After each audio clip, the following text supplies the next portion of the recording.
Panamericana, cursa la maestría en psicoanálisis en el Instituto de Posgrado en Psicoterapia. Atiende consulta privada a niños, adolescentes y adultos. Adelante, Irene. Buenas tardes. Yo voy a presentar el trabajo Analizabilidad, amor y desamor en la pareja analítica. El concepto de analizabilidad fue presentado en México por Elizabeth Setzel en el Congreso Panamericano de Psicoanálisis en 1964. Setzel describió las dos condiciones necesarias en un paciente para que pueda ser analizado, y son que el paciente sea capaz de desarrollar una neurosis de transferencia y que pueda establecer una alianza terapéutica. Último requisito que depende de uno, la capacidad de conservar la confianza básica ante la falta de una gratificación inmediata. Por ejemplo, que el paciente no se sienta abandonado ante el rechazo que recibe a su solicitud de información sobre la vida personal del analista. 2. La capacidad para poder diferenciar entre yo y no yo en ausencia del objeto necesitado. Por ejemplo, que el paciente no confunda como agresión que el analista le cobre las sesiones a las que faltó. Y 3. La capacidad de tolerar los límites que impone la realidad, como tolerar llegar tarde a una sesión por culpa del tráfico. La noción de analizabilidad en realidad ha estado presente a lo largo de la historia del psicoanálisis. Desde 1905, Freud, en su ensayo sobre psicoterapia, sugirió que los pacientes debían contar con cierto grado de cultura y un carácter confiable.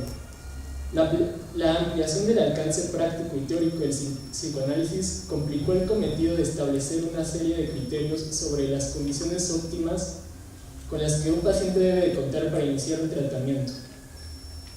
En este mismo ensayo, Freud señaló cómo todo razonamiento científico se construye a partir de nuestros deseos, pero también como una defensa para lidiar con la angustia. En la primera de sus 5 conferencias sobre psicoanálisis, Freud describió cómo los médicos respondían con rechazo a las pacientes histéricas en contraste con el resto de sus pacientes orgánicos. Los síntomas histéricos a los que se enfrentaban no tenían fundamento fisiológico que los pudieran explicar. Las parálisis, las contracturas, las parestesias y las cegueras iban en contra de sus planteamientos científicos. ¿Cuál fue el castigo por desafiar a su ciencia? Los médicos acusaron a las pacientes histéricas de estar exagerando, de fingir su enfermedad de forma deliberada y las privaban de su genuino interés médico. Podría decirse que el médico recurrió a los argumentos científicos para defenderse del sentimiento de impotencia. Cuando Freud advirtió que las teorías científicas pueden ser utilizadas para defendernos de emociones displacenteras, incluyó al psicoanálisis dentro de estas teorías. Lo que le ocurrió a los médicos mencionados es algo que le puede pasar a cualquiera de nosotros cuando nos sentimos amenazados. Los analistas, como cualquier persona, queremos sentirnos seguros en lo que hacemos.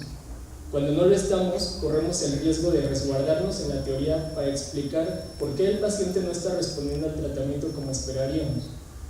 Autores como Caron en el 2002 y Frosch, Grant y Rothstein, los 3 en el 2006, reflexionaron acerca de cómo el concepto de analizabilidad puede pasar de ser una herramienta de trabajo a una formación de compromiso, con sus aspectos pulsionales y defensivos, adaptativos y desadaptativos, cuyo objetivo es aumentar el placer y disminuir el displacer. ¿Cuándo es que nos sentimos amenazados en nuestro papel como analistas? Partiendo del planteamiento inicial de analizabilidad, la fuente de este displacer puede originarse en los momentos en que la alianza terapéutica, o sea, la capacidad del paciente para colaborar con el analista para entender lo que le ocurre, está limitada por un periodo resistencial. Es decir, cuando el paciente está recordando a través de la repetición, la actuación y otras formas no verbales, en lugar de hacerse consciente de su conflicto mediante el uso de la palabra. La resistencia es un fenómeno sobresaliente para nuestro trabajo si creemos en él como parte del funcionamiento de la mente humana. No hay razón por la que los momentos de resistencia del paciente tengan que restarle a su proceso analítico. Sin embargo, todos hemos escuchado comentarios que expresan lo contrario, como que el paciente está demasiado resistente como para poder trabajar. Tal vez lo que queremos decir en esos momentos es que nos sentimos incómodos, enojados o impotentes, por creer que no estamos pudiendo ayudar al paciente. ¿De qué forma se vive esto en el consultorio? Una señal de que estamos pasando por un momento de reacción defensiva ante nuestra impotencia es la urgencia por evaluar, diagnosticar, pronosticar e incluso, como dijo Sofía hace rato, por medicar, en vez de concentrarnos solo en analizar. Cuando un analista se concentra solo en hacer un diagnóstico diferencial en vez de tratar de entender a su paciente, es probable que esté respondiendo al displacer que provoca el periodo de resistencia. Otra señal es la urgencia por interpretar. ¿El analista se siente competente como tal a partir de sus interpretaciones?